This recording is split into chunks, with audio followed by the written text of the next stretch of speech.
terms of today, when we think about Mark, we think about somebody who was all things to all people.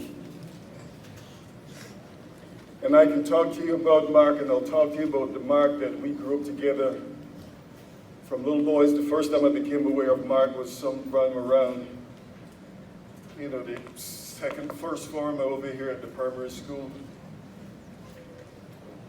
And I remember it was right after my mother had died.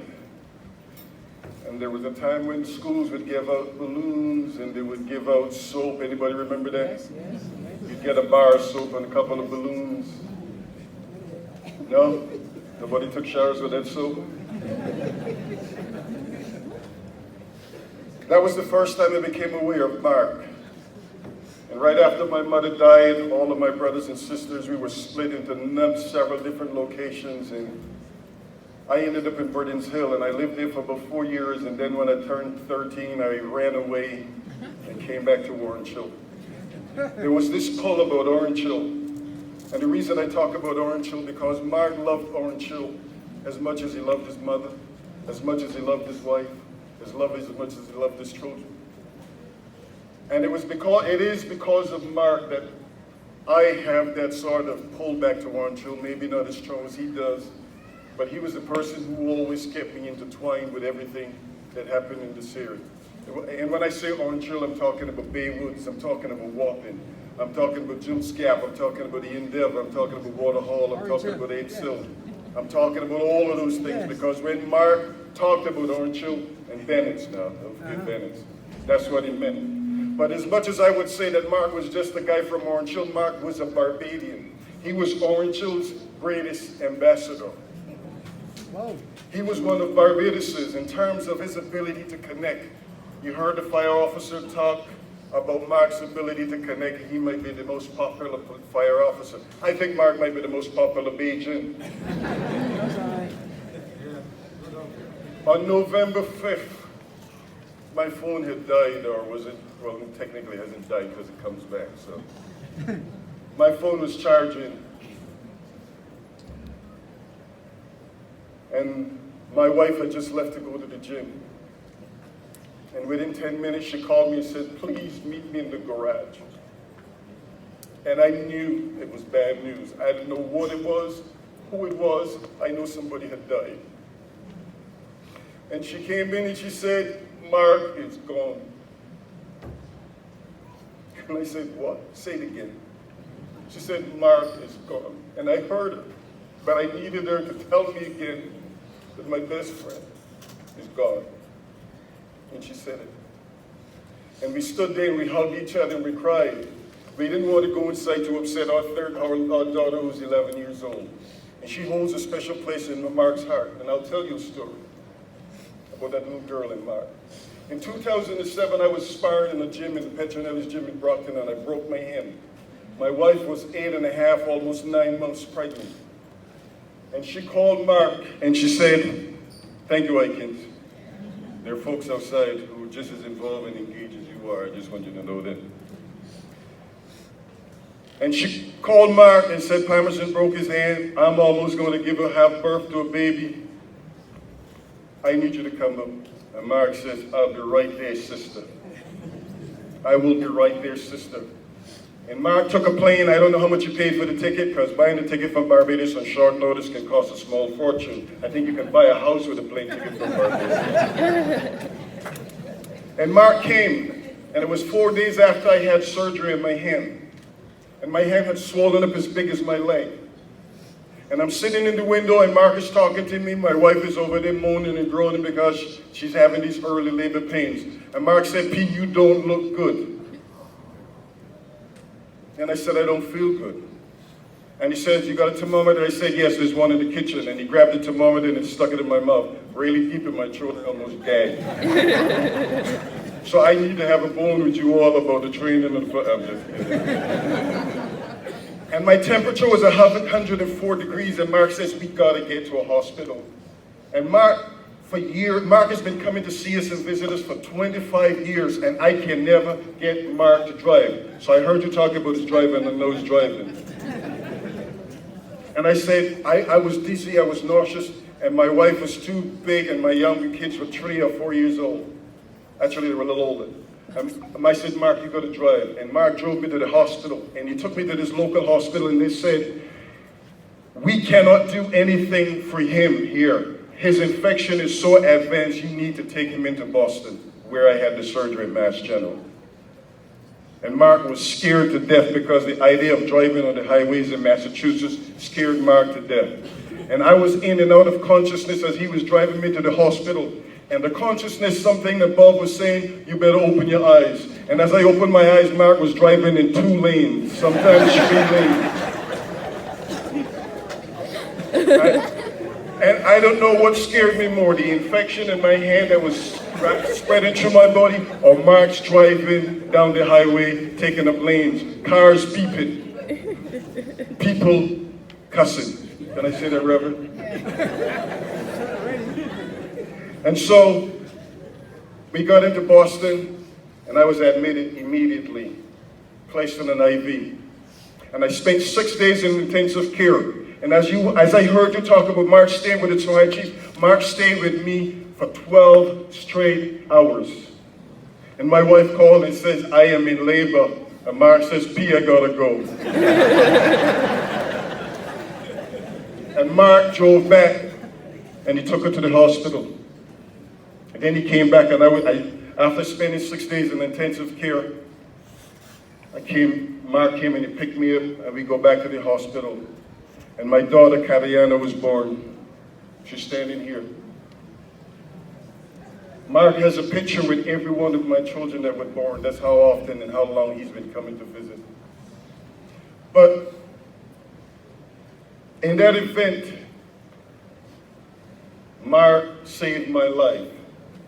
And when I checked my phone on November 5th, and I heard that Mark was gone, I felt awful. Because I wish I could have been here to do for my friend what he did for me in 2007, which was save my life.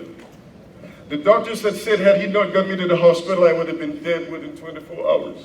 So that is my Mark. But I know as unique as my story is, Mark has that story with dozens, if not hundreds of people in this room here and standing outside this church and all over this island. Mark is a universal person. When I was a chief probation officer in Suffolk Superior Court in Boston, Mark said, P, I want to go to work with you. I want to see what you do. And I took Mark to work one day. This was 2011. And Mark sat in the back of the courtroom. And he watched as judges were sending 18 and 19-year-olds to prison for 10, 15, 20, 25 years. And he says, geez, P! Just like that. And he asked me if it bothered me, and I said, it does, but I see it so often that I've almost become immune to it. So Mark sat in the back of that courtroom, and sometime around 3 o'clock, the Chief Justice says, Harrison, there's a gentleman sitting in the back of the courtroom, and he's been there all day just watching. I says, Judge, that's my best friend. He's from Barbados visiting. He says, I'd like to meet him. So I took Mark into the judge's chamber, and I said, I'm going to leave you guys alone because I got a lot of stuff going on. And Mark stayed with the judge until about 5:30. And so then I get Mark. I said, you ready? He said, good, man. He said, that's a good guy in there, yeah. The next day I go to court, and I saw the judge, and I says to the judge, the judge says, Palmerson, your friend is a lovely fellow. I talked to him for 45 minutes, and I didn't understand a word he said.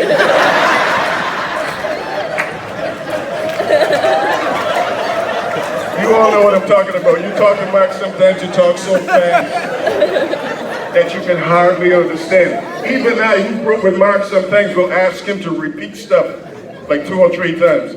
Mark could stay and talk to my kids for hours. And then I would say, did you guys understand what he said? They said no. But he was laughing so hard we had to laugh, and it was funny. That was Mark. But I knew Mark had a deep and personal level, and Mark's mother, Linda, is sitting here. And A lot of folks may not know, and some of you may know, but my life was really miserable. I mean, for me, hunger and poverty were two things that were really best friends. And some days, Mark was the difference between a belly having something or a belly having nothing. Mark would bring me sometimes half of his lunch or his dinner or whatever it was. That was the Mark I know. I love that man like a man should love a woman. Don't read that any different than it is. You understand? Appreciate that, brother. That was clear, brother. But Mark learned from his mother some fundamental skills that are important that I think that has saved him well with his wife and with the women that he met before his wife, and I'm leaving it at that. Mark taught me how to be a better husband, the way he cleaned, the way he cooked, the way he washed, the way he listened to the woman in his life. And I know he got that skill from you, Linda, because he was one of these kids that everything you said to do, Mark did, to the day he died. So if you ever wanted to learn from Mark about women, you should have, because you're out of luck now. In 1992, just a year, so when Mark became a fireman, he called me collect. And that time, a phone call was like $1.25 a minute. You all remember those days? You called the States or England and you had to pay a pound or a shilling to get something. And Mark would call me, P. What's going on, man? How you doing? I just became a fireman. I said, congrats, Mark. Awesome. The next year, I came here to get my paperwork to get a green card. And Mark took me down to Bennett's and he said, you see that spot right there? I'm going to build a big house. He didn't say it like that. He added a word in there, but I can't repeat it. And I said, yeah, okay, I believe you. And then he would send me pictures of this thing creeping out of the ground. Little bit by little bit, paycheck by paycheck. And I just thought that was fantastic. The next year I bought a house and I said, Mark, I got a great place for you to come on. And Mark has been coming up ever since. In 1999, my wife and the two young kids were here. And we hung out down on East Coast Road in Mark on the beach. Went to dinner. We met Althea, who we are equally as fond of and love of eternally. About 6 months later, Mark called me and said, P, I can do the thing. I know what he meant, but I needed him to repeat it. I said, Mark, what thing that is? He says, I can get married. I said, all right, good. Where are you going to do that? He says, no, you're going to do that. Now, prior to that, the only thing that I have ever arranged was maybe a supper, but never anything beyond that. Mark entrusted me to plan and create his wedding. That's the kind of trust and love he had in me. I had no idea where to go, where to start, what to do. I started calling churches and they said, well, we can't marry here because you need to be church, you need to be council, you need to be a lot of things. And I said, that's too much, we're not going to do that. So I called up City Hall and they had one of the most beautiful mahogany rooms where they held private functions. I talked to them, we scheduled it, and Mark and Alfie came up with a photographer, and we got married. And he got married. I know you guys are linking into that previous comment, but he got married. And Mark, so you know this is how close we are. We got married in the same city. We took our wedding photos in the same spot, same places, identical. And he married Alfie because that was the love of his life. That was the woman who brought a level of stability and maturity that a lot of other people may have tried and never could accomplish. Mark was one of those special people. As you heard before and as you'll hear as you go on, he can engage at a level beyond the scope of what is normal for other people. Me and Mark got in more trouble. I had said to Mark more than once, you know, if we were born in the United States, we would be both in prison doing a life sentence. So, in terms of talking about Mark, Who else would stand and do a eulogy for a guy who warned him one time? So let me tell you a little story. One Sunday morning, he's around. I'm keeping it clean. So, my door knocked, and the lady, she was supposed to be my girlfriend. I opened the door, I look up, hi, how you doing? I get a little kiss on the cheek. I felt I was good. Well, 20 minutes later, who comes out? Mark. I was really slow back then. I mean, I was so slow, molasses would have passed me on the street. And then put it together. 2 weeks, next weekend, Sunday, bang, bang, door knock. Out comes the girl. 20 minutes later, Mark. All right, still didn't get it. That's how slow it was. I didn't get it. The next Sunday, come out. I went outside now. There's grass in the back of the hair. And I'm saying, wait a minute. And then Mark comes up, like 20 minutes later, the person gone on. Mark had nice hair back then. He's got hair, same type of grass, in the front of his hair. And I said, come on, Mark, did you? He said, P, you were taking too long.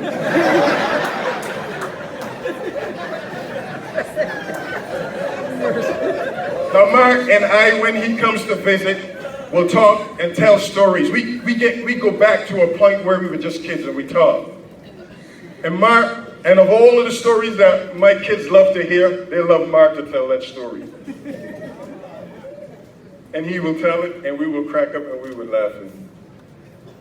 One time me and Mark went to a fair down in Lower Carlton, and we walk into the room, and there's a lady, beautiful lady, dancing. And Mark says, I'm gonna go dance with her. And there's a bunch of guys standing around. I said, Mark, this is Barbados. I have never seen a woman dancing, nobody's dancing on her in Barbados. There's gotta be something wrong. Mark said, I good. And then Slinging Francine came on, fire, fire. You know that song? We can't say it in church. And Mark slide over the floor, and Mark going low, low, low to the ground. And this guy, the biggest guy I've seen in a long, long time, like 6', he looked like 6'10" to me back then, with muscles around his ears. That's how much muscle he had. And he said, wait, what's going on here? Mark said, what look like I doing? And Mark's still doing his thing. And the guy says, well, this is my wife. And Mark says, well, she didn't tell me about you.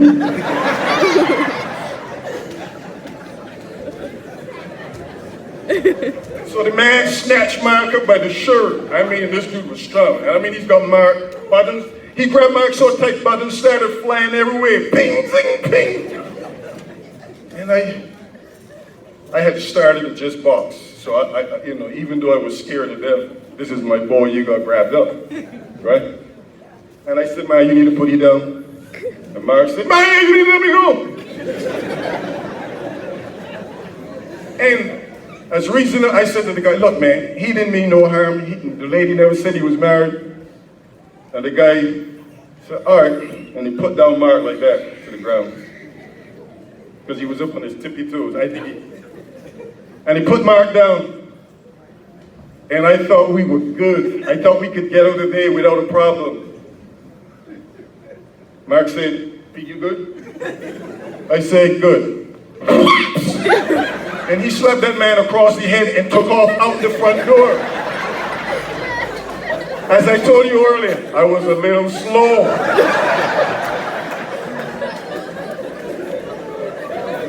Mark is halfway the whole town, and I am still standing on that floor with a bunch of guys around me trying to figure how I'm going to get out of there with my life. The guy was a fisherman. Anybody knows a fisherman without a sharp knife? Well, luckily for us and Mark, I ran out the door after him, and there was a bus driver that used to drive Route 2 all the time, and Mark used to love how bus drivers change the gears. You guys remember that? There was a guy named David, and we would always catch those kind of buses because we liked the way they drive. And he saw Mark in the middle of the street running, and he slowed that bus, and he saw the guys behind us chasing. And he said, hop on, hop on, hop on, hop on. Mark was the first one on that bus. And I said, Mark, this is the last time I am going anywhere with you. No, didn't happen. Me and Mark went to almost every fair, every Calypso tent, anywhere on this island. Saturday was our day. One Saturday we went to a fair at the Commermere ground, and there was a Rasta man with a tent. We walking through the tent, and we accidentally kicked the tent and knocked the Rasta man's wares over. The man took off after us, chasing us all down through Bush Hall. We ran through this backyard and ran through some pig dung. Better way of saying it, but I can't use it. So we ran all the way over to, I don't know if it is St. Stephen's, but down in that general area. And Timothy Skeet, God rest his soul, drove by and he saw us. And he says, what happened? He says, we just got chased by a Rasta man.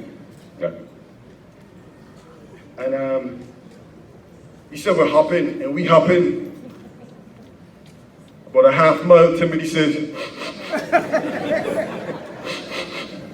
whoo, what you guys ran through? I said, we ran through some big dumb. Timothy said, you guys gotta get out. I gotta go see my girl. But I want to talk about, briefly wrap up, I just got the hall sign, the hook sign. Mark was a fantastic human being. I used to love when Mark come to visit us because I knew he would get rest. When Mark was home, there was people always calling. I need this, Mark. Can you do this for me? Can you help? Mark would drive to St. Peter, St. Lucie, St. Joseph, St. John, just to give a helping hand.